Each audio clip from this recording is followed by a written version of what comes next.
I would normally not do this, but it has become very necessary that we do a few things to put a few perspective in motion and correct a few wrong notions that are in the public place. I'll allow you see these two videos. One of them is Reno Omokri on Eastside Sources on Channels TV by Laolu, and another is additional the chairman of African Development Bank said something a couple of weeks ago. So, and there was no video. I think it was a report. So this particular online banker and economist was able to put a video together for it and made a few remarks about it. At least that was quite objective. I'll let you see both videos and we'll come back and talk some more. Peter Obi used to be chairman of a bank, had majority shares. Now he has about 10% shares in that bank. That bank, I'm not going to mention the name of the bank because I respect them and I don't want them to think that I'm going after them.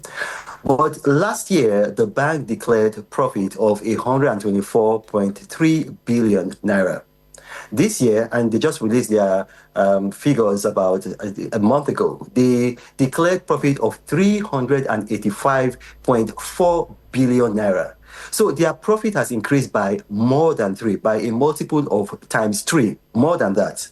So I'm going to ask you a question now. If Peter Obi is saying that the economy is not growing, the president is not handling the economy very well, how come his own bank, where he has 10% shares, has increased in profitability by over 3 times? That's 300%, over 300%. It is not possible.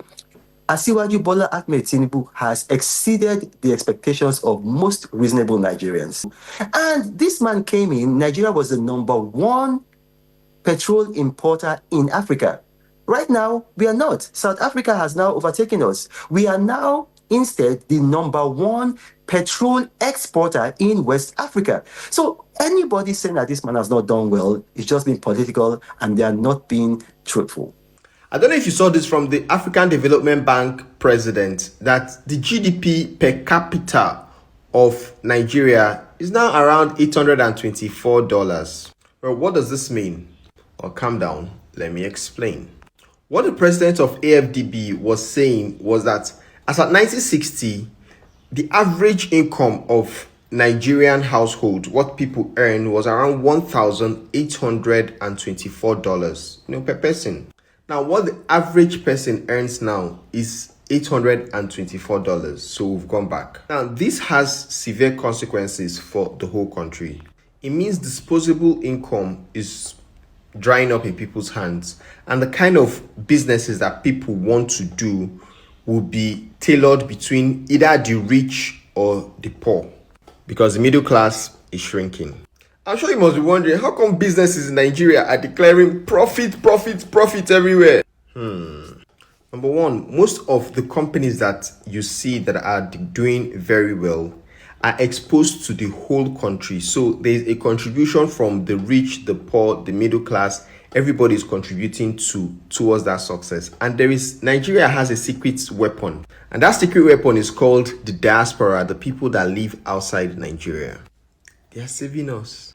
Okay, so first, I'm sure Tinubu will be very disappointed with Reno Omokri, but I'm only addressing this video because I think I saw a comment yesterday and we're talking about how bad this government has been, and one neophyte, I could make an excuse for the person, said, so past Reno Omokri, and I was laughing. If there is anybody that should not be associated with a government that wants to do well, it's an hallelujah boy like Reno Omokri. And sincerely, Reno Omokri's wisdom is serpentine in nature. It's a manipulative sense that he has. So what he does, and I'm going to prove it by a few things. Like I said, it is really not something to give attention to. But once in a while, you put people where they belong so that they know that Reno cannot stand me.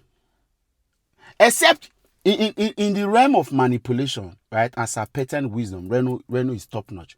But to say we want to be able to do what it means to actually offer what democracy, what good governance is, and be sincere to a fault, Reno is a weakling. He's a baby. And I'll prove it to you with a few things. Thank God this video is out, so you can go and check it on Channels TV, YouTube. So I went on to Google and I asked, how do you rate a growing economy? Because for more indication, Reno is trying to counter the statistics or the information that additional has provided here. And then And then he went on to say, how do you rate a growing economy? And look at what Google is saying. A growing economy is typically rated by examining the gross domestic product growth rate. A higher GDP growth rate generally indicates a stronger and healthier economy. Yeah. And then, okay, it also said other key indicators include GDP per capita, inflation rate, economic unemployment rate, and overall economic activity. And look at them, breaking them down. GDP growth rate, GDP per capita, inflation. So a growing economy. When Reno was asked, now Reno, you are being asked, how do you agree that this government has done well? You are going to talk about trade surplus. You're going to talk about how rich men are benefiting. Do we, like the guy said, the online banker said, the reason why our businesses, our banks are doing well are that Nigerians are saving. Nigerians are saving. Most Nigerians are saving because it's higher. And whatever, that's why most Nigerians are, even with a dying economy, most Nigerians who are in diaspora, they are doing a lot of businesses. Because £5,000 is over 10 million naira. That's so much in the Nigerian economy. Unfortunately, how many Nigerians can conveniently earn or raise 10 million naira in 2 years? From which sources? So you see how manipulative Reno is. So Reno also spoke about how we were formerly highest importer of petroleum products, now highest exporter in West Africa. Now listen to me, right? While Reno is correct that we used to be highest importer of petroleum product, but since Dangote refinery came, Nigeria has now moved second, and then and South Africa has replaced us. But guess what? The manipulator who now said that Nigeria has now become highest exporter did not tell you that we have been the highest exporter. Now follow me. In 2019, Nigeria was the highest exporter. In 2019, in 2015, Nigeria was the highest exporter. In 2021, so I took these samples, so you don't think that even in Jonathan's government, in Buhari's government, Nigeria was the highest exporter of petroleum products. So there is really no groundbreaking. There's no information that is being shared that has happened. And guess what? If Tinubu wants to take the glory of Dangote refinery, then he's an hypocrite. Because if there is anybody that did not wish that Dangote refinery was established, it's Bola Ahmed Tinubu. Because Bola Ahmed Tinubu has set machineries in motion for him to actually take over. Ask people in the oil and gas industry. It is now almost being controlled by Tinubu, and his cousin brother, his nephew, that owns Oando. Of course, people say he owns Oando and all that. And if you think I'm lying, how come that between 2017 to 2022, Nigeria was not exporting petrol or importing refined petroleum products from Malta? Right? Suddenly, look at this report. It says that Nigeria imported fuel worth 59.198 million in 2014, 117.01 million in 2015, and 13.32 million in 2016. It was observed that from 2017 to 2022, there was no fuel importation into Nigeria from Malta. However, there was a geometric leap in 2023 where the country imported fuel worth $2.08 billion. And don't forget that Dangote had complained that some Nigerians, they have got to build, not a refinery, a blending plant in Malta. And that's why we're having substandard, adulterated, fake fuel or petroleum products coming in from outside of the country.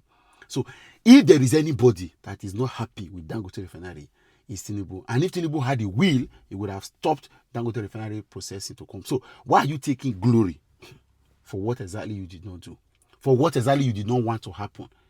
Why you see all the drama that happened with Dangote refinery? So now, I put this to you very clearly. So an economy that successfully crippled the middle class, empowered the rich, and made everybody, the middle class, to fall under the line of poverty, that has now made us monumentally and classically the country that has become the capital of multi-dimensional poverty in the world, is what Reno wants to use this lame, pedestrian, shallow, kindergarten, nursery analysis to deceive. He can only deceive. Anyway, what I see with a lot of these Reno and Tinubu supporters is that they know that they do not have any tangible thing to hold on to say that we should believe that Tinubu is doing well.